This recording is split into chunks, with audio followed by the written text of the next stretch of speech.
నమస్కారం, welcome to I dream. ధర్మ మార్గం కార్యక్రమానికి స్వాగతం. నేను మీ విజిత. ప్రస్తుతం మనతో పాటు ఉన్నారు ప్రముఖ ఆధ్యాత్మికవేత్త సుభాష్ శర్మ గారు. ఇప్పుడు గురుగారితో మాట్లాడదాం. నమస్కారం గురుగారు. శ్రీమాత్రే నమః. గురుగారు, కృష్ణాష్టమి. అసలు కృష్ణుడి లీలల గురించి చెప్పుకోవాలంటే అసలు మాటలే సరిపోవు. ఆయన లీలలు అంతా ఇంత కాదు. వాస్తవం. నిజంగా ఎప్పుడు మన మధ్యనే తిరుగుతున్నాడా అనే రకంగా ఉంటుంది ఆయన లీలల గురించి మాట్లాడుకుంటుంటే. ఈసారి కృష్ణాష్టమి అసలు ఏ డేట్న వచ్చింది? కృష్ణాష్టమి విశిష్టత గురించి మనం ఆ రోజు ఏ రకంగా జరుపుకోవాలి తెలియజేయండి. ముందుగా ప్రేక్షకులందరికీ శ్రీమాత్రే నమః, శ్రీ గురుభ్యో నమః. నమో దేవ్యై మహాదేవ్యై శివాయై సతతం నమః. నమ ప్రకృత్యై భద్రాయై నిహతాం ప్రణతాస్మిత.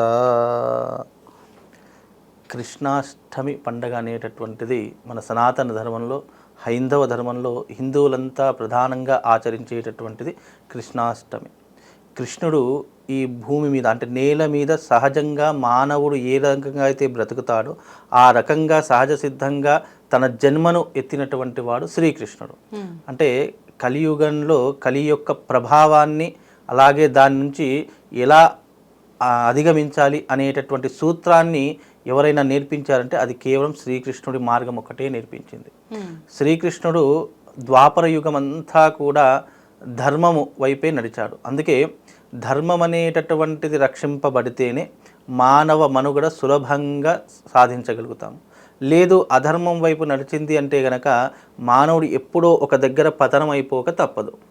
అంటే పుణ్యం అనేటటువంటి మనిషిని రక్షింపజేసేటటువంటిది, అలాగే పాపం అనేటటువంటిది మనిషిని క్షీణింపజేసేటటువంటిది అని నిరూపించినటువంటి వాడు శ్రీకృష్ణుడు. అలాగే కృష్ణుడు అనేటటువంటి వాడు ఏం చెప్పాడు? కర్మ సిద్ధాంత యోగంలో కనుక చూసుకుంటే ఎవరైనా కాలంలో కర్మ నుంచి తప్పించుకోలేరు. కర్మ అనేటటువంటిది మనిషిని వెంటాడేటటువంటిది. ఒక వ్యాధి రూపకంగా, ఒక ధన రూపకంగా, ఒక నష్ట రూపకంగా ఎప్పుడు మనిషిని వెంటాడేటటువంటిది కర్మ. అంటే తాను చేసుకున్న పాపపుణ్యములను అనుభవించడానికే మనిషి తన యొక్క జన్మను ఎత్తుతాడు అని చెప్పేసి శ్రీకృష్ణ పరమాత్ముడు అర్జునుడితో చెప్పినటువంటి సందేశాలలో కర్మ సిద్ధాంతం ఒకటి. అంటే ఇక్కడ శ్రీకృష్ణుడి నుంచి మనం నేర్చుకునేటటువంటిది ఏంటంటే చివరికి భగవంతుడైనా సరే కాలం నుండి కర్మ నుండి తప్పించుకోలేరు. కాలము ఎప్పుడైనా సరే కర్మము అనుభవించవలసింది. దానికోసం వేచి చూడాలే తప్ప ఎప్పుడైనా చూడండి, పిల్లి కళ్ళు మూసుకొని పాలు తాగుతుంది, ఎవరు చూడలేరు అని అనుకోవడం ఎంత మూర్ఖత్వమో, మనం తప్పు చేసినప్పుడు ఎవరూ చూడలేదు కదా అని మనము అనుకున్నాం అనుకోండి, దానికంటే మూర్ఖత్వం లేదు. మనం తప్పు అని తెలిసి కూడా మనం దాన్ని ఆచరిస్తూ వెళ్ళామనుకోండి, కర్మ ఎప్పటికైనా అతనిని పట్టుకొని పీడిస్తుంది. అది నేర్పినటువంటి వాడే శ్రీకృష్ణ పరమాత్మ. అందుకే ఇప్పుడు మనం పూజలు చేస్తాము, ఎన్నో రకాలైనటువంటి యజ్ఞయాగాదులు చేస్తాము. ఎన్ని చేసినా కూడా కర్మ ఫలితాన్ని మనం తగ్గించుకోవడానికే తప్ప కర్మ ఫలితాన్ని పూర్తిగా అనుభవించకుండా ఎవరు ఆచరించలేరు. అది దేవుడికైనా సాధ్యపడదు. ఎందుకు అంటే మనం ఇప్పుడు ఉదాహరణకు మనకు పెద్ద యాక్సిడెంట్ అయ్యేటటువంటి సూచనలు ఉన్నాయి. ఒక లారీ యాక్సిడెంట్, బస్ యాక్సిడెంట్, ఏదో ఒక యాక్సిడెంట్ అయ్యేటటువంటి సూచనలు ఉన్నాయి. కర్మ ఏం చేస్తుంది? వీడి జీవితంలో కర్మను ఎంతవరకు అధిగమించగలడు, వీడు చేసుకున్నటువంటి పాపానికి పుణ్యం ఎంతవరకు సహాయపడుతుంది అనేటటువంటి పాప పుణ్యాలు లెక్కించే పెద్ద ఇప్పుడు పూజలు చేసుకోండి, యజ్ఞాగాదులు చేసుకోండి, మీకు మంచి జరుగుతుంది ఎందుకు చెప్తారంటే ఆ కర్మ ఫలితం అనేటటువంటిది గొడ్డలితో పోయేదాన్ని గోటితో తీసేస్తాడు. అదే మన యొక్క హైందవ ధర్మంలో ఉన్నటువంటి సూత్రము. చాలామంది ఏం చేస్తారు అంటే గనక గురుగారు మేము యజ్ఞయాగాదులు చేసాం, పెద్ద పెద్ద పూజలు చేసాం, లక్షలు ఖర్చు పెట్టాము, అయినా మాకు ఈ దారిద్ర్యం పోవడం లేదు, ఇలాంటి ఎన్నో కష్టాలు పడుతున్నాయి. కష్టము అనేటటువంటిది నీ కర్మ ఫలితంగానే వస్తుంది తప్ప నువ్వు చేసుకున్నటువంటి పుణ్యం వల్ల కాదు. ఈ పుణ్యం ఎప్పుడు ఉపయోగపడుతుంది? నీకు జీవితంలో అన్ని మార్గాలు మూసుకుపోయినప్పుడు భగవంతుడు అనేటటువంటి వాడు నువ్వు చేసిన పుణ్యానికి పాపాన్ని తగ్గించి ఆ పుణ్య ఫలితాన్ని ఆ సమయంలో అందజేస్తాడు. అదే కృష్ణుడి యొక్క గొప్పనైనటువంటి మహత్యం. ఇంకోటి, కృష్ణుడు మాయగాడు అని అంటారు. మాయలు చేస్తాడు, ఎన్నో రకాలుగా దొంగతనాలు చేస్తాడు. ఒక దొంగ అని ముద్రపడినటువంటి వాడు, మాయలు చేసి కన్నెపిల్లల మనసులు దోచుకున్నటువంటి వాడు అని చెప్పేసి ఎన్నో రకాలుగా చాలా అంటే తెలియనటువంటి చరిత్ర తెలియనటువంటి వారు చాలామంది విమర్శ చేస్తూ ఉంటారు. కానీ కృష్ణుడు నిజానికి ద్వాపర యుగంలో ఎవరైనా బ్రహ్మచారి ఉన్నాడంటే అది కేవలం కృష్ణుడు మాత్రమే. అస్కలిత బ్రహ్మచారి అని అంటారు. అంటే ఇక్కడ 16,000 మంది గోపికలతో సరసాలాడారు, 8 మంది భార్యలు అని అంటూ ఉంటారు. కానీ అదంతా ఒక మాయా ప్రపంచము, ఒక మాయతో కూడుకున్నటువంటి వ్యవహారమే. అందుకే శ్రీకృష్ణ మాయ అని చెప్తూ ఉంటారు. ఇదంతా కూడా అంటే అతడు అస్కలిత బ్రహ్మచారి అంటే కఠోరమైనటువంటి బ్రహ్మచర్యాన్ని పాటించి ఆ రకమైనటువంటి మాయతో ఏర్పరిచినటువంటి విధానమే ఈ యొక్క గోపికలు కానివ్వండి, 16,000 మందిని సరసాలాడని చెప్పడం కానివ్వండి, 8 మందిని వివాహం చేసుకున్నాడని చెప్పేసి చెప్పడం, ఇవన్నీ కూడా కలియుగంలో జరిగేటటువంటి కొన్ని తప్పులను చూయించడానికి ఈ రకంగా చేస్తే వచ్చే ఈ యొక్క కలియుగంలో ఎలాంటి రకాలైనటువంటి ఇబ్బందులు పడతారు. ఇప్పుడు చాలామంది ఏమంటారు, కృష్ణుడు అంతటి వాడే 8 మందిని చేసుకున్నా, నేను 2 చేసుకోవడం తప్ప అని ఇట్లా అంటే ఒక తప్పుని చేసి భగవంతుడి మీద ఎత్తేసేటటువంటి గుణాలు ఈ మధ్యన చాలా మందిలో ఉన్నాయి. ఇప్పుడు ఉదాహరణకి తాగడం కానీ, జూదం కానీ, లేదా వివాహం చేసుకునేటటువంటి విషయంలో కానీ ధర్మరాజు అంతటి వాడే జూదం ఆడాడు, నేనెంత అని చెప్పేసి గొప్పలు చెప్పుకుంటూ ఉంటారు. శ్రీకృష్ణుడు అంతటి వాడే దొంగతనాలు చేశాడు, శ్రీకృష్ణుడు అంతటి వాడే 8 మందిని చేసుకున్నాడు. ఇలా ఒక తప్పుని చేయడం, ధర్మరాజు జూదం ఆడాడు, ఏమయ్యాడు చివరికి? రాజ్యాన్ని పోగొట్టుకున్నాడు, భార్యను పోగొట్టుకున్నాడు, ఎన్నో రకాలైనటువంటి కష్టాలు పడ్డాడు. అంటే దాని ద్వారా మనం మంచి నేర్చుకోవడం లేదు, దాన్ని మనం సమర్థించుకుంటున్నాము అనేటటువంటి తత్వాన్ని ఈ రకంగా ప్రజలందరూ కూడా ఆలోచన చేసుకుంటున్నారు. కానీ అదంతా కూడా శ్రీకృష్ణుడు కానివ్వండి, రాముడు కానివ్వండి, ఎవరిని ఆధారంగా తీసుకున్నా వాళ్ళు చేసిన చిన్న తప్పు వల్ల వాళ్ళు పడినటువంటి కష్టం ఏంటో అర్థం చేసుకుంటే మనకు తత్వం అనేటటువంటిది అర్థమవుతుంది. ఇప్పుడు శ్లోకం తెలియడమే కాదు, దాని యొక్క అర్థం తెలుసుకుంటే ఆ శ్లోకం ఎందుకు చదువుతున్నాం అనేటటువంటి మనకు అర్థమవుతుంది. అలాగే ద్వాపరయుగం అంతా కూడా శ్రీకృష్ణుడు నడిచినటువంటిది నేల. ఇప్పుడు ఇప్పుడు శ్రీకృష్ణుడు ఏలినటువంటి ద్వారక ఇప్పుడు బయట పడింది, ఇది ఇప్పటికీ ఉంది అక్కడ మనకు సముద్రంలో, అంటే ద్వారకాలో, అంటే శ్రీకృష్ణుడు ఉన్నట్టే కాబట్టి భగవంతుడు చేసినటువంటి ప్రతి ఒక్క లీల మానవ కళ్యాణం కోసమే తప్ప వేరే ఇతర తన సొంతగతమైనటువంటి వ్యక్తిగత విషయాలతో కాదు అని అందరూ అర్థం చేస్తారు. ఇంకోటి, ఈ శ్రీకృష్ణ జన్మాష్టమి అనేటటువంటిది పరమ పవిత్రమైనటువంటి పండగ. శ్రీకృష్ణుని ఆరాధించాలి అంటే ఇప్పుడు చాలామంది కృష్ణుని కేవలము ఈ కృష్ణాష్టమి వచ్చిందంటేనే చాలా మట్టుకు ఆరాధిస్తారు, మిగతా సమయంలో ఎవరు కూడా వెళ్ళరు. కృష్ణుడి యొక్క ఔన్నత్యం తెలుసుకోవాలి, ఆయన లీలలు తెలుసుకోవాలంటే కృష్ణుడు ఎన్నో పరీక్షలను పెట్టి మనల్ని రక్షించడానికి ముందుగా నిలబడేటటువంటి వాడు శ్రీకృష్ణుడు. ఇది చాలామంది అర్థం చేసుకోవాలి. అలాగే కృష్ణుడు సంతానాన్ని ప్రసాదించేటటువంటి దానికి కూడా కారకుడు అవుతాడు. అందుకే మనం సంతాన వేణుగోపాల స్వామి వ్రతం అనేటటువంటిది కూడా చేస్తూ ఉంటాము. ఆ వ్రతం చేసుకోవడం వల్ల కూడా సంతానం లేనటువంటి వారికి సంతాన భాగ్యం కలిగేటటువంటి అవకాశం కూడా శ్రీకృష్ణుడు చేస్తాడట. తల్లి మాటను జవదాటని వాటటువంటి వాడు కూడా శ్రీకృష్ణుడే. అలా శ్రీకృష్ణుడి యొక్క లీలలు ఎన్నో రకాలుగా ఉన్నాయి. ద్వాపర యుగం అంతా కూడా ధర్మ పరిపాలన కోసము, దుష్ట శిక్షణ, శిష్ట రక్షణ కోసం అవతరించినటువంటిది ద్వాపర యుగం అంతా కూడా. కృష్ణుడు ఒకటే అంటాడు, నువ్వు మానవుడిగా పుట్టినందుకు నీ కర్మను మాత్రమే ఆచరించు, ఫలితం అనేటటువంటిది దైవాధీనం. ఇంకోటి ఏంటంటే ఎవరు కూడా అహం బ్రహ్మాస్మి, నేను దేవుణ్ణి అని ఎవరు కూడా చెప్పరు. కానీ శ్రీకృష్ణుడు నేనే దేవుణ్ణి అని తనంతట తాను చాటుకున్నటువంటి వాడు శ్రీకృష్ణుడు.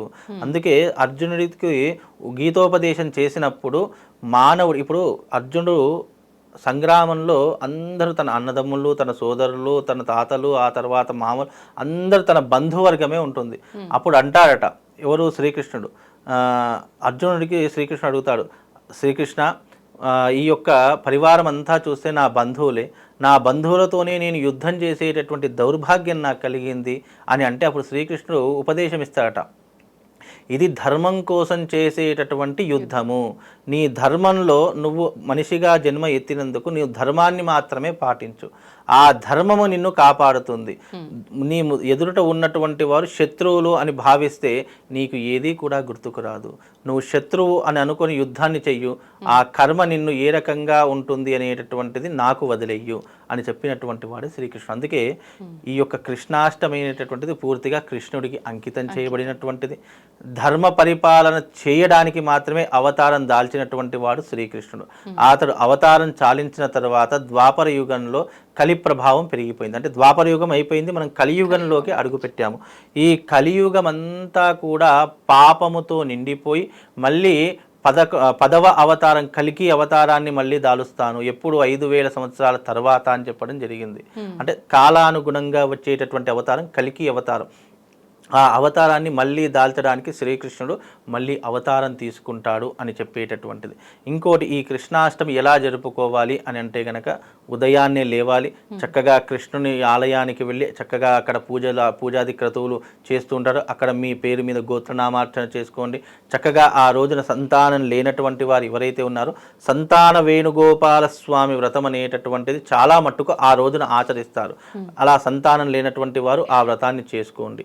అయితే సంతానం లేనటువంటి వారు ముఖ్యంగా ఆ రోజున కృష్ణునికి డోలోత్సవం చేస్తారు. డోలోత్సవం అంటే తొట్లలో వేయడాన్ని డోలోత్సవం అంటారు. ఆ డోలోత్సవంలో పాల్గొని అక్కడ స్వామివారి దగ్గర మీరు ఒక పండు ఫలమో ఏదో ఒకటి తీసుకొని ఆ తొట్లలో పెట్టండి. డోలోత్సవం అంతా అయిపోయిన తర్వాత మీరు ఇంటికి వెళ్ళేటప్పుడు ఆ యొక్క ఫలాన్ని తీసుకొని భార్యాభర్తలు ఇద్దరూ గనక తింటే సంతాన భాగ్యం 100% కలుగుతుంది అని చెప్పేసి కూడా మనకు సనాతన ధర్మంలో తెలియజేసినటువంటి సంఘటనలు ఎన్నో రకాలుగా ఉన్నాయి. చాలామంది అలాంటి ఆచరించి సంతాన భాగ్యాన్ని పొందినటువంటి వారు కూడా చాలామంది ఉన్నారు. ఈ రకమైనటువంటి కృష్ణాష్టమి మళ్ళీ ఆ రోజున ఇంట్లో తప్పకుండా ధూపము, దీపము, నైవేద్యము తప్పకుండా ఉండాలి. ఇంటికి మామిడి తోరణాలు కట్టుకోవడము, చక్కగా ఆ రోజున ఇంట్లో పిండి పదార్థాలు వండడము, వెన్న లాంటి పదార్థాలను, తీపి పదార్థాలను, పాలతో చేసినటువంటి పదార్థాలను కృష్ణుడికి నైవేద్యంగా పెట్టడము, ఇవన్నీ కూడా ఆచరిస్తూ ఉండాలి. ఆ రోజున కృష్ణుడి యొక్క చిన్న చిన్న అడుగులు వేస్తూ ఉంటారు. ఇంటికి కృష్ణుడు వస్తున్నాడని చెప్పేసి మన గేటు నుండి ఇంట్లోకి వచ్చేంత వరకు అడుగులు వేస్తూ ఉంటారు. అలా అడుగులు వేస్తూ ఉండడము, అలా అదే రకంగా ఉట్టిని కొట్టడము, ఇవన్నీ కూడా కృష్ణుడి యొక్క జన్మాష్టమి అంటే ఆ రోజున జన్మించారు. అది కూడా రాత్రి 12 గంటల సమయంలో జన్మించాడు కాబట్టి ఆ సమయంలో కృష్ణుడికి డోలోత్సవాన్ని చేస్తారు. రాత్రి 12 గంటలకే డోలోత్సవాన్ని చేస్తూ ఉంటారు. కాబట్టి ఇది చాలా విశేషమైనటువంటి హైందవ ధర్మంలో చేయవలసినటువంటి పండగ.